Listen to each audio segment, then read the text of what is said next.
So I'm here to talk about, get comfy. I'm here to talk about grieving the life that you feel like you were supposed to have, or at least the life that you left behind once you got a chronic illness. And of course the AC would start right now. What better day to talk about this than a day when I had plans and instead I ended up taking a 5-hour nap. Tired from what? But still tired. I think I'm gonna get my period soon. I am on birth control to stop it, but I guess I shouldn't be surprised when it does whatever it wants. As I've been thinking these past couple of nights, I've been just like feeling extra down, probably because I'm in PMS mode. Just feeling extra down about my life, what I could be doing, how much fun I could be having, how much fun I used to have, and it's really frustrating because right before I had my very first endo flare up, I was going through just a horrible, traumatic, life-altering trauma in 2020, honestly, just when everybody else was. And it felt like just when I got my shit together and life started to fall into place, my very first endo flare-up, of course, would happen and lead me spiraling down that road. So it's hard not to feel bitter, just like, why me? It doesn't sit well with me. I did find this video on Instagram a while ago. We're gonna react to it. And I'm gonna pause it, play it, because I'm just going to react to it as it plays. So tired. I'm sleeping all day. Where'd you go? Here it is. All right, here we go. So why is it that for some people, when they finally get to a safe space, their body starts breaking down? Because it finally can. Hello, my name is Dr. Raquel Martin. I'm a licensed clinical psychologist, professor, scientist, and podcast host. And if you're here, you're here to learn. Yeah. So let's talk about what's happening when your body starts falling apart the moment you find some peace, okay? When you were in survival mode, like during an abusive... Pause before we get into it, and that might be annoying. The fact that a black woman is telling me this is making me feel so comfortable. The fact that there's already language for this makes me so happy. So I'm not crazy. Here we go. Relationship or a toxic environment or anything like that, your body's going to be flooded with stress hormones like cortisol or adrenaline, and that stress response is going to keep you hyper alert and focused on staying alive, not healing. Our bodies are great adapters. So inflammation and chronic pain and gut issues, even immune dysfunction, they can get suppressed, not fixed. But once your brain finally gets the message like, hey, we are finally safe, let's pause again. The fact that she listed literally every single thing having to do with endometriosis. Turn up. All those symptoms have room to come to the surface. It's not weakness. It's biology. It's the fact that your body has finally got to a place where they think that you can focus on it. So these are three things that I would tell my clients who are going through this. One, track your symptoms, because patterns can help you and your doctor understand what's happening. Two, prioritize rest to the best of your ability and nervous system regulation. That's stretching, that's grounding exercises, that's even 5-minute walks with music that calms your body. That is regulating you. And remind yourself that I am safe. My body is catching up. Put that affirmation on your phone. Put it on post-it notes around your house. Healing isn't linear. I know we wish it was, but you're not broken. Your body was protecting you. It's adapting. And this is the part of adaptation and liberation that you think about.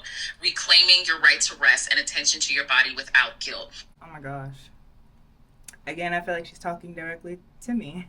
I've been trying to step into... what's that called? Step away from the cognitive dissonance, just pretending like I don't have endometriosis, even though I'm the one that fought to get diagnosed because I knew I had endometriosis. So just trying to step into a life of acceptance and accommodation. It's so hard. It is so hard to not think all of the worst things about myself, about my abusers, about the medical system, about literally all of those things. So hearing her say that, thank you, Miss Raquel. And I know it's frustrating, but please know that your body is not betraying you. It's finally breathing. It's speaking to you, and it's always been speaking to you, but now you're in a place to actually listen. So listen, and figure out what you can do piece by piece. It's not as simple as people will say, like, reclaim your rest, and that could mean a nap. Reclaiming your rest could also mean boundaries, social boundaries, when it comes to not having the capability to talk about such stressful events that somebody may be bringing to you. How is she talking about my exact life right now? I have an amazing job. I recorded this months ago in August. But sometimes my job is also very tough and very sad. So I don't take in a lot of sad information, unnecessarily. I don't watch a lot of sad movies. I don't read a lot of sad books. I haven't watched Law and Order SVU since I started my doctoral program. There are other ways to reclaim rest, mental rest, physical rest, social rest that need to be addressed as well. Oh my God. I love her. She made me feel comfortable. She made me feel like I was in her space through the internet. We love Black women for that. But of course, this can apply to anybody with any chronic illness, not just endometriosis. It just felt like everything she mentioned kind of ticked all of the boxes of endometriosis.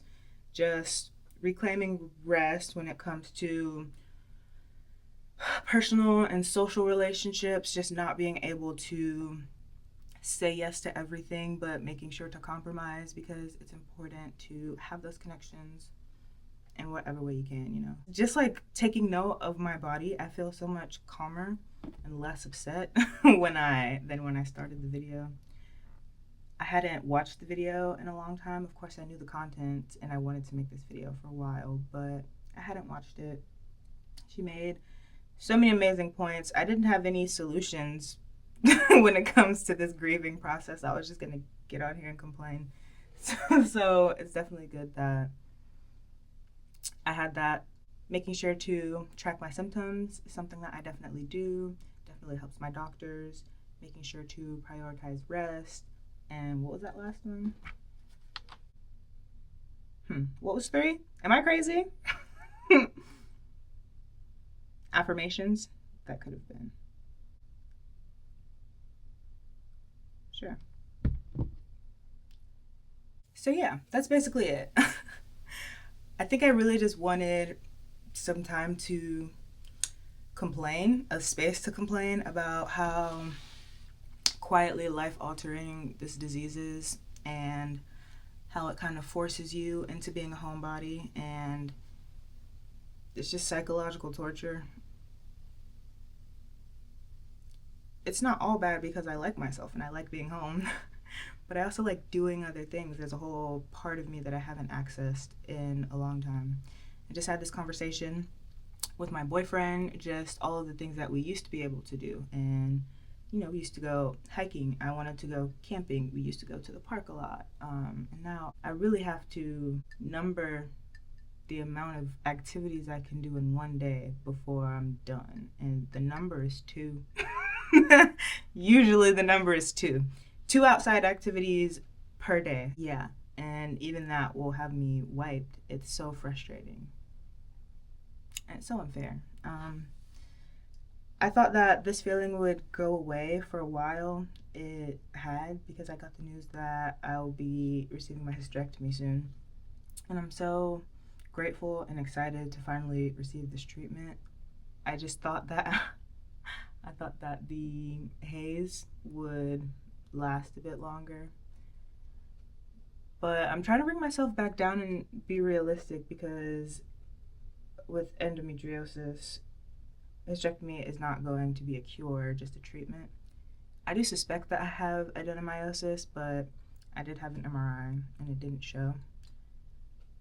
That being said, we'll see. We'll see when it comes out, basically. I'm trying to remain realistic in that it may not even end my bleeding, my cycles, and it may not,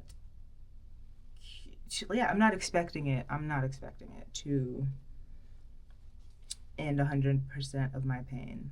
I'm not, but it would be really nice if I noticed a difference. And that's the part that I'm the most nervous about. I was very optimistic during my first lap. And I mean, they found endo, so I got what I wanted. I wasn't crazy.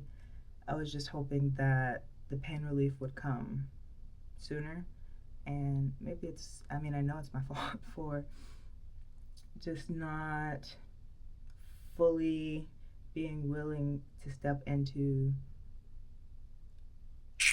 treatment or like things that you're supposed to do holistically for endo as I was going through the diagnosis process, which, mind you, it was like 4 years. And I guess I could have saved myself a lot of heartache if I would have just accepted it, but at the same time, it's like there's really no way to guarantee that I have the thing until they go and do the surgery. So at the time, I was like, I don't want to label myself as something that I may not even have. So that was also me being resistant to the lifestyle changes that I just don't want to have to make. I didn't want to have to cut out gluten, and I ate dairy when I wanted to. I'm already lactose intolerant, but I didn't want to be forced into a bubble. And now that I am, it sucks. I'm not gonna lie, and it just feels like it's never enough.